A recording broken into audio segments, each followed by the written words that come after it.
Hello and welcome to the fourth video of the FP2 chapter, Polar Coordinates. On the screen, a quick starter. If you've got time, pause the video and connect the equations to the graphs. The first one here, 2 theta is a spiral. That must be this one.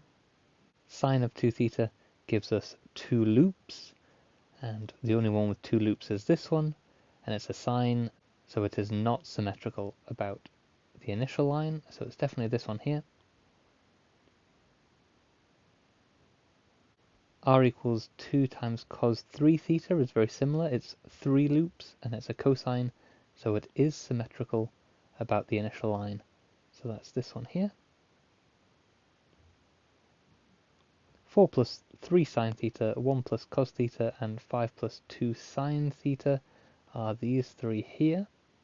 We've got a cusp, a dimple, and a convex curve, so we need to consider P and Q. The cusp is where P and Q are equal, so that's this one here. The dimple is where P is bigger than Q, but not by 2 or more. So 4 is bigger than 3, but it's not twice as big.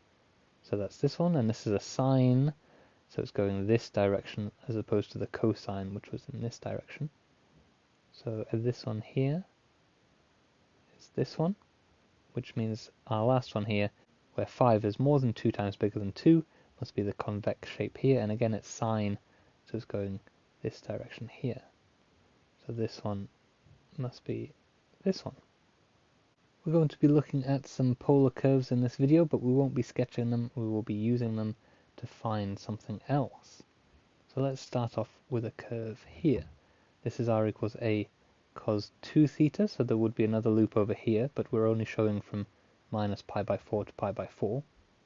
How would you describe points A, B, and C on this polar curve?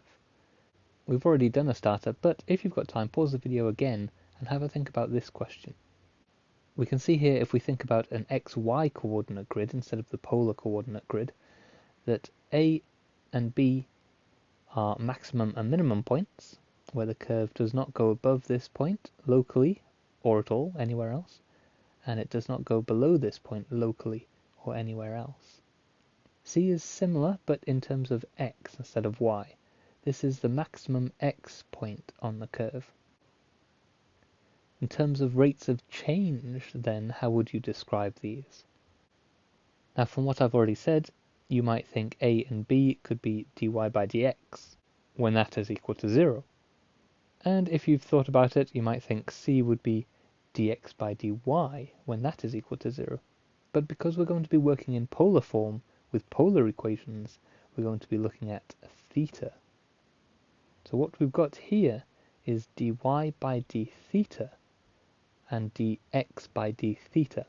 Which of these 3 points do you think are this and are this? Remembering how theta works, this is our theta equals 0 line. So here we're going from minus pi by 4 to pi by 4. So going from this line to this line, we're working our way around the curve like this. And as we travel around the curve, that's representing a change in theta. So as we travel, and you can see y is getting lower and lower and lower, and then here, just for a moment, it stops changing and it becomes greater and greater. So at point B, we've got a dy by d theta is equal to 0 point. And you can see all the way along here, x is becoming greater and greater and greater and greater, and then at this point, the rate of change of x slows down, and on C, it stops just for a moment, and then it gets lower and lower and lower. So this is dx by d theta, and this one, of course, similar to this one, is another dy by d theta. So these things can help us find tangents to this curve, firstly with A and B, tangents that are parallel to the initial line, and secondly with C, tangents that are perpendicular to the initial line, horizontal and vertical. So that's what we're going to look at in this video. We're going to be able to determine horizontal and vertical tangents to polar curves. At points A and B, a tangent to the curve will be horizontal, i.e. parallel to the initial line, theta equals 0. this one, and this one. At point C, a tangent to the curve will be vertical, i.e. perpendicular to the initial line. I put these in here as alternative ways of saying this, because you might see this or this in an exam question. You should be familiar with both phrases. Okay, how do we find these? We go back to those rates of change. Points on a curve with tangents parallel, that's A and B, parallel to the initial line, are found by solving dy by d theta equals 0. Because as you can see, the y-coordinate at these 2 points is not changing very much with respect to theta as you're coming around the curve. Or if you want to think of it in a different way, here it's decreasing y with respect to theta, and here it's increasing y with respect to theta. So as it changes from decreasing to increasing, or increasing to decreasing, there must be a point at which it is 0. These are concepts you should be familiar with from dy by dx in Cartesian form. Similarly, perpendicular to the initial line, we have dx by d theta equals 0. So the question then becomes, how do you find these? We've got y in terms of theta, and we've got x in terms of theta, but if I just say y equals r sine theta and I use that every time, it would be the same thing every time. So I can't just use that, but that is the starting point for all of these. So given a polar function like this, you will need to use the definitions x equals r cos theta and y equals r sine theta to generate an equation with the two appropriate variables. But like I said, you can't just use this and just use this, otherwise it wouldn't change from curve to curve. What you need to do is substitute r equals whatever your function is in for the r here or here. So that's how you get your change from curve to curve. You start with this if you want to find dx by d theta equals 0. Start with this statement, substitute the polar curve you're looking at in for r, and then differentiate all of this with respect to theta, set it equal to 0, and solve. That will tell you theta, which you can then put into this equation at the very end to find the other polar coordinate, r. Same idea with dy by d theta. Substitute the function in here, differentiate, set it equal to 0, find the values for theta, put those back in at the end to find the values for r that correspond to the different points you need. That's the end of the notes. For the rest of the video, I've got 3 fairly involved examples, and we might need to use some P3 trig identities. Here we go. First example. Sketch the curve with polar equation this from minus pi by 4 to pi by 4. Okay, this is part A. We'll do part B in a second. So let's have a look at this. We've got a polar curve that is going to give us 2 loops. So with cosine, it would be the one that we just had as the example on the screen there, one here and one here between these 2 points. And these are minus pi by 4 here. Theta equals 0 here. And theta equals pi by 4 here. So I don't need to worry about the loop on this side, I just need this one here. And in this case we've got not A, but 3. So 3 is the furthest out this loop will come when theta equals 0. So 3 on the axis here will be the top of the loop. Put that in purple. And the loop will come out as usual, pass through 3 and come back there. I have a better drawing than that to use while we're doing part B, so I'll get rid of this, but that's my sketch finished. The better drawing is this, and we've got A and B here for part B, which is find the exact distance between the 2 tangents which are parallel to the initial line. So here is the initial line, theta equals 0. Parallel to that is here and here. And we want the exact distance between the 2 tangents, so that's this distance from A to B here. Now we can do this in 2 ways. We can find the y-coordinate of A, the y-coordinate of B, and do this one subtract this one, knowing that this one will be a negative value. Or because of the symmetry of the curve, we can find the y-coordinate of A and just take that and double it. I won't commit to either one of those methods just yet. We'll go through the question, and whichever one becomes obvious as the easiest one to do, we'll do that. But I would like to emphasize this word here, exact. I need the exact distance. And while normally that would mean keep the surd on your calculator, with a polar equation question like this, my calculator might not be able to handle that. If it can't, we'll talk about what to do when we get there. But to begin with, let's get started with dy by d theta. So I want the 2 points where the y coordinate is not changing just for an instant. So I need dy by d theta. And I need to find when that is equal to 0. So this is the key method. To do this, we need to start with y equals r sine theta, and then substitute in the r that we've got for this curve, 3 cos 2 theta. So we've got 3 cos 2 theta times sine theta, and I need to differentiate this with respect to y. So I am not going to expand this with an identity just yet, because actually I think it's easier to differentiate this as it is. So I'll differentiate first, and then if I need identities, I'll use identities in a moment. dy by d theta, so we need to do 3 cos 2 theta and leave sine theta alone by the product rule, and then I'll leave 3 cos 2 theta alone and differentiate sine theta. So for this, we get the 2 coming out, we get 6, cosine differentiates to minus sine 2 theta, times the sine theta that's already there, plus now we leave this one alone and differentiate the sine theta, which gives us a cosine theta. And all of this needs to equal 0. Now I will put in my identities to get rid of the sine 2 theta in favor of sine thetas and cos thetas, and same here, cos 2 theta in favor of sine thetas and cosine thetas.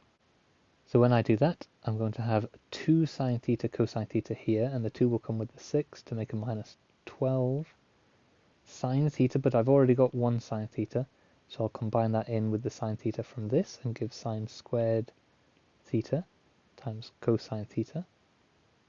So one of those has come from the identity, and the other one has come from this one here. And then here I've got cos 2 theta, so that's cosine squared minus sine squared. So I've got plus 3 cos squared theta minus sine squared theta times by cosine theta. Expand and collect my terms. I've got minus 12 sine squared cos, and here I'm going to have minus 3 sine squared cosine. So in total I'm going to have minus 15 of those, and I'm going to have 3 cos cubed theta. So we've got 3 cos cubed theta minus 15 sine squared theta cos theta equals 0. To solve this, I should not divide by cos theta, just in case cos theta equals 0. Obviously you can't divide by 0, so to avoid any problems with that, I'm going to factorize out the cosine theta. And then we've got 3 cos squared theta minus 15 sine squared theta, and that has to equal 0. So now we're at a point where I can say either this term is 0 or this term is 0. So I can split these into 2 pieces. Cos theta equals 0, or 3 cos squared theta minus 15 sine squared theta equals 0. And if I write that just to save space, I'm going to write this equals this. So I'll take the sign on the other side while I'm doing this. So we get 3 cos squared theta is equal to 15 sine squared theta. So one of these two has to be true in order to make this equal 0. If cos theta equals 0, then theta is equal to pi by 2, or minus pi by 2. But this is outside of the original domain in the question, so I don't need this one.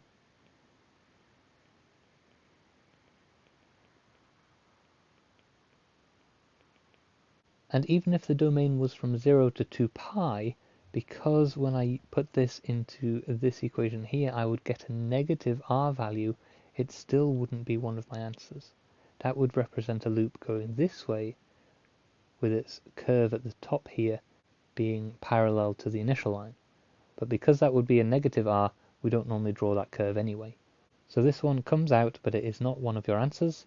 And of course the minus pi by 2 that would come with it would be this one down here. Same thing with that one.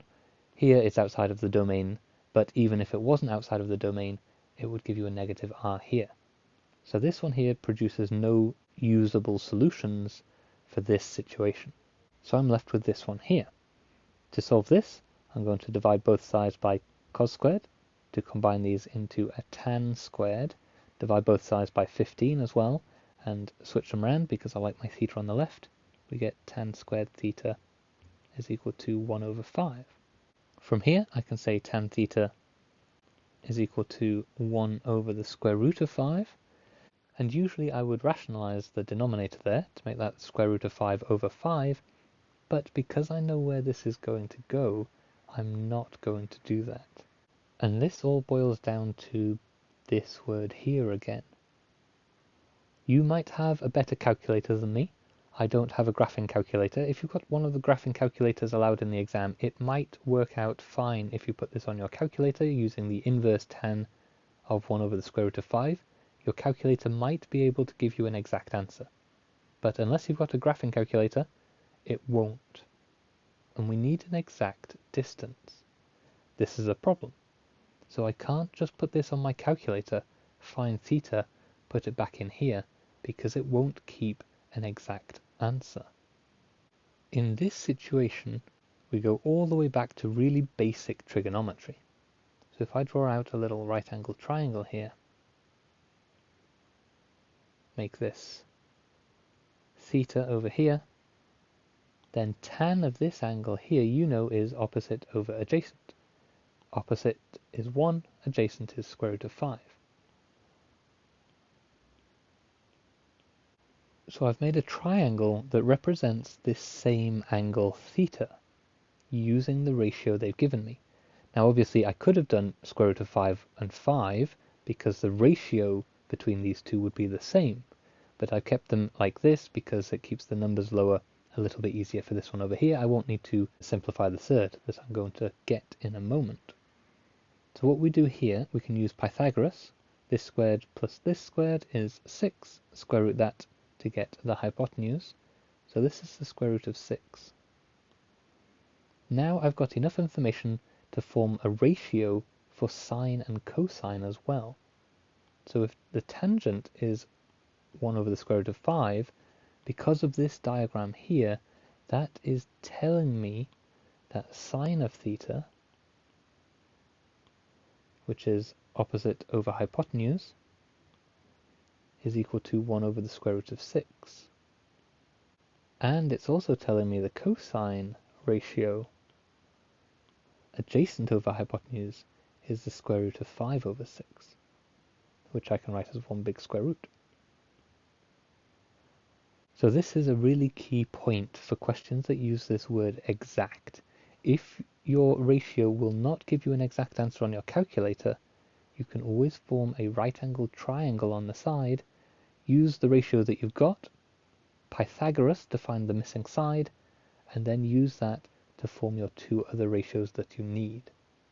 We can do that in this case because we don't need theta. We're never asked to find the actual value of the angle. We need the distance between the two tangents, so I need the y-coordinate of this and maybe the y-coordinate of this.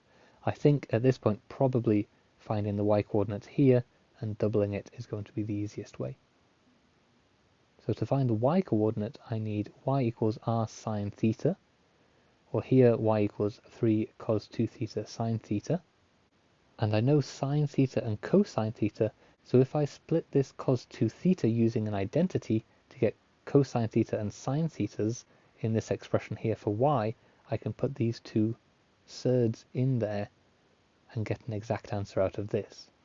That's what I'm going to do now. So I'm going to make this equal to 3 cos squared theta minus sine squared theta times sine theta, and then use these two to put them in here, here, and here. That will give me 3 times cos theta squared, so that just becomes 5 over 6, minus sine theta squared, so that's 1 over 6, times by sine theta, which is 1 over root 6. And all of that simplifies and rationalizes in the denominator to give the square root of 6 over 3. Now be careful, that is not our final answer, that is the y-coordinate of this theta value. So that's effectively the distance from the initial line to A. To get B, I would take the negative here, and to get A to B, I just need to double this. So the final answer in blue here is 2 times that distance, 2 root 6 over 3. And that is the distance from A to B. Our second example is a bit more algebra. The curve C has equation this, where P and Q are positive constants and P is greater than Q. Prove that the curve is convex for P is greater than or equal to 2Q and has a dimple for P is less than 2Q. This is a really nice problem solving question. And by the time I start writing things down, most of the problem solving is already finished. So I want to give an opportunity here for you to pause the video and have a think about how you would go about proving this. Seriously, if you've got time, pause the video, have a think. Here is a hint coming up if you've already paused or if you're really not going to do that. The hint is find the vertical tangents and consider how many there could be.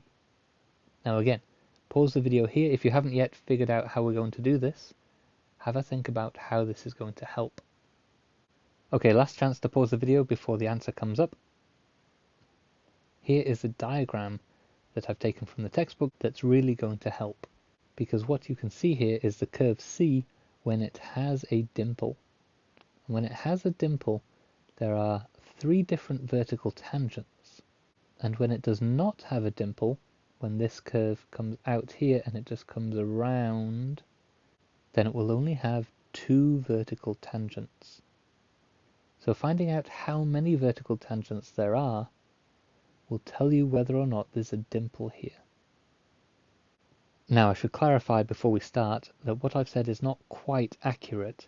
I said that there are 3 here, and it looks like there are 3, but actually these 2 will come up as 2 separate points, because from the pole this has one angle theta to this point here, and there's a very different angle down here to this point here.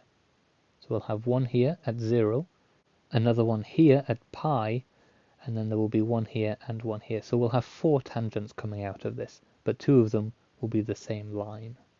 I should also mention that as this comes up, and just when it becomes flat for the first time, we might have multiple answers giving us that same line, but at that point we will only have 2 unique tangent lines. So maybe that's a better way I should have said it. When there's a dimple, there will be 3 unique tangent lines, and when there is not a dimple, there will only be 2 unique tangent lines. For the A-level course that we're doing here, it should be quite easy when there's only 2, because you will know that that will happen at this point when theta equals 0, and at this point when theta equals pi. So solving those at the end, you should have a 0 and you should have a pi, but if there's more than that, then you'll have something else as well. So let's get stuck into this. What we want to do is solve a vertical tangent line, so we want dx by d theta equals 0. That's the key idea we're using to find these tangent lines. So x is equal to r cos theta, but in order to make it for this curve, I need to substitute r equals p plus q cos theta into here. So we get p plus q cos theta times cos theta, and I'll just expand that out quickly. We get p cos theta plus q cos squared theta, and that's x. Now we need to differentiate that with respect to theta. So for the first term we get minus p sine theta. For the second term I treat this like a bracket with a squared, so the squared comes down and we get plus 2q cos theta, reduce the power by 1 from 2 to 1. But if this was a bracket, then I also need to multiply it by the differential of the thing inside the bracket, which is cos theta. So I multiply this by minus sine theta. Minus p sine theta minus 2q cos theta sine theta, and we're looking at when this equals 0. So again, I'll factorize out the sine theta, and I'll move them both on the other side, or multiply everything by minus 1, depending on how you think about that, to make them positive. So we get sine theta, p plus 2q cos theta, and you can already see the 2q element coming in here. That's why we get the 2q coming from here. And now I split this again as before. This one has to be 0, or this one has to be 0,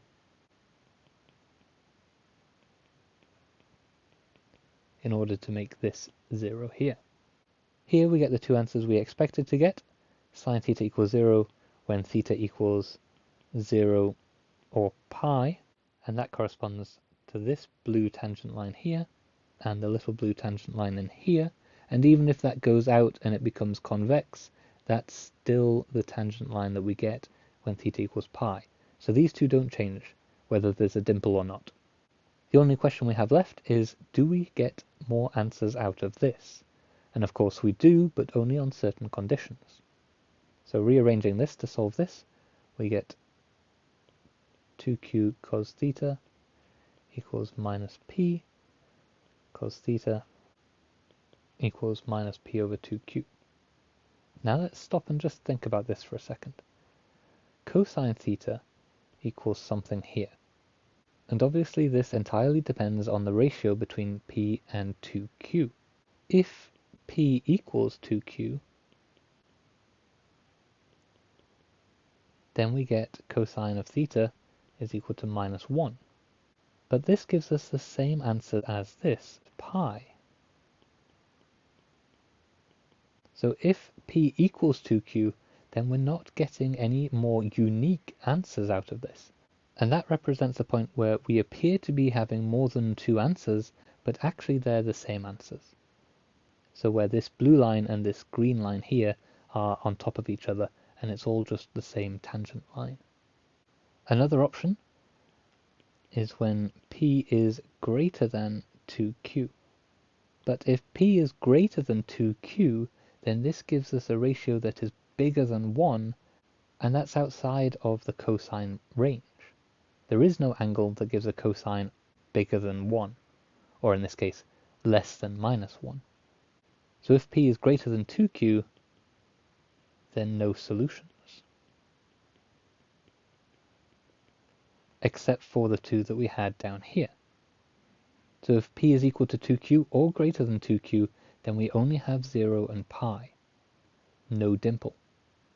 Convex. So this together has already proven that if p is greater than or equal to 2q, the curve is convex and does not have a dimple.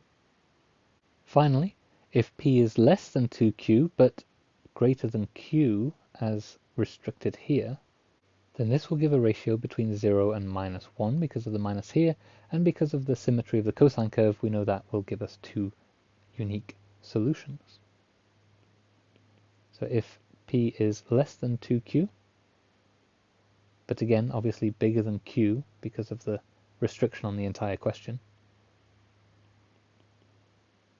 then two solutions, which will give the single tangent line in green here, with one solution here and one here, together with the 0 and the pi for this and this, which indicates that there must be a dimple.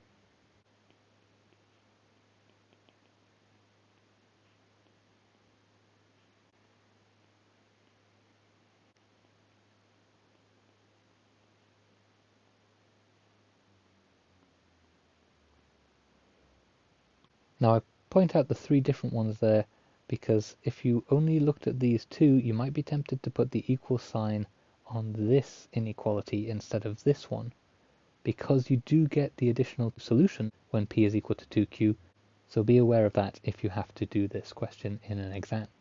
You would probably have to write about the number of tangent lines these three situations give you, but because we've talked about that already, I won't write it all out.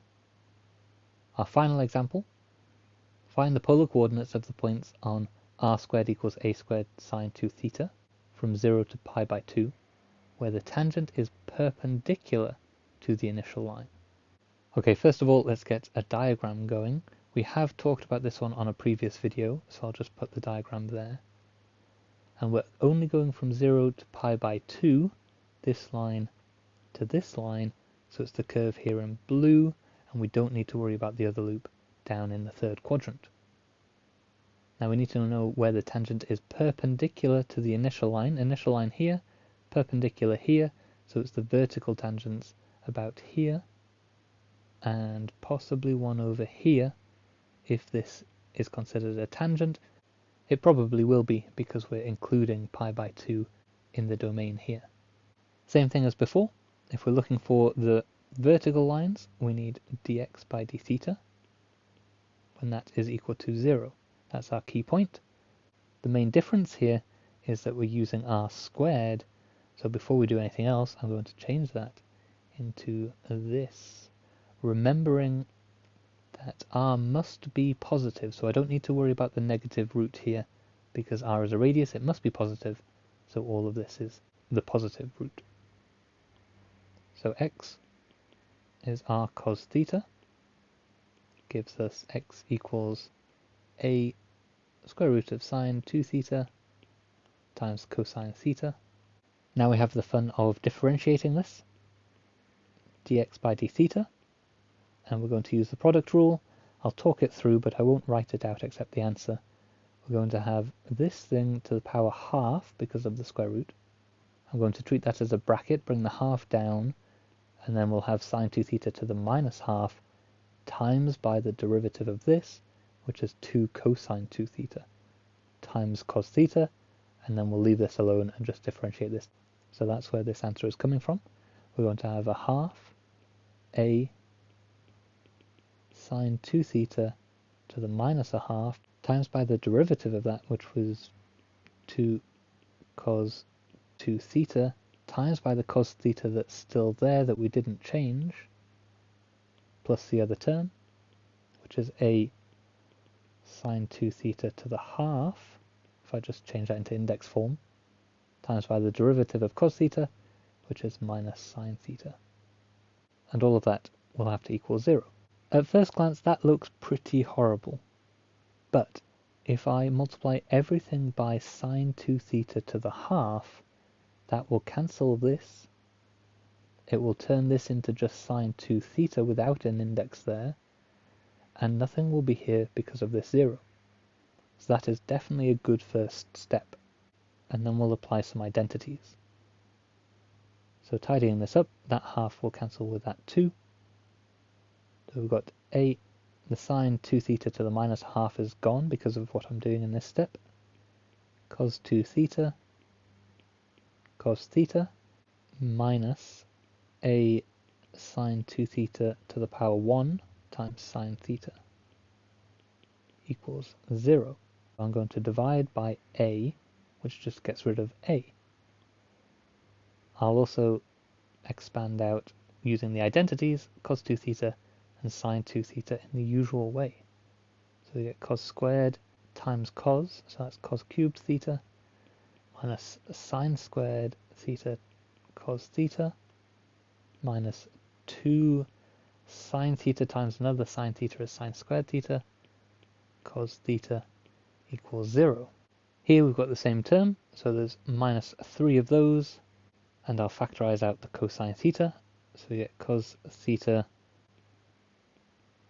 cos squared theta minus 3 sine squared theta.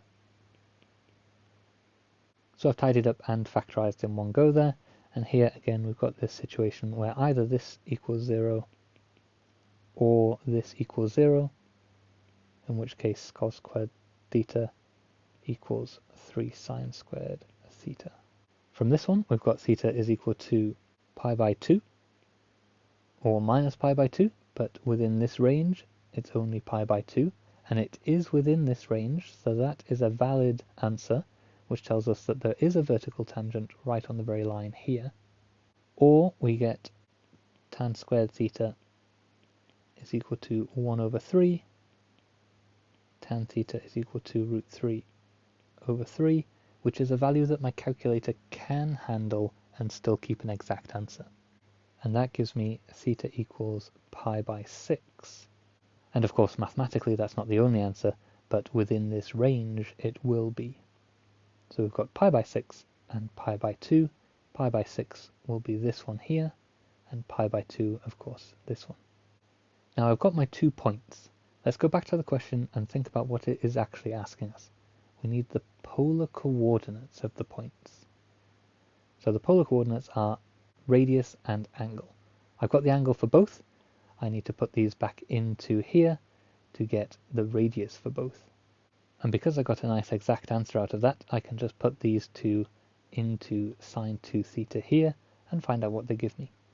So on the left in yellow, when theta is equal to pi by 2, r is equal to a times the square root of sine 2 theta, which is pi, so the sine of pi is 0, which gives me a times 0, which is 0, which makes sense because when we get all the way back down to here, on this line here, the radius is 0.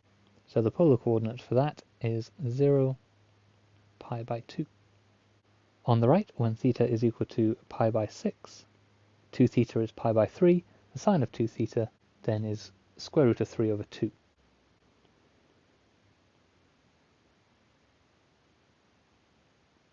Which gives a slightly strange answer of the square root of the square root of 3 over 2 times a.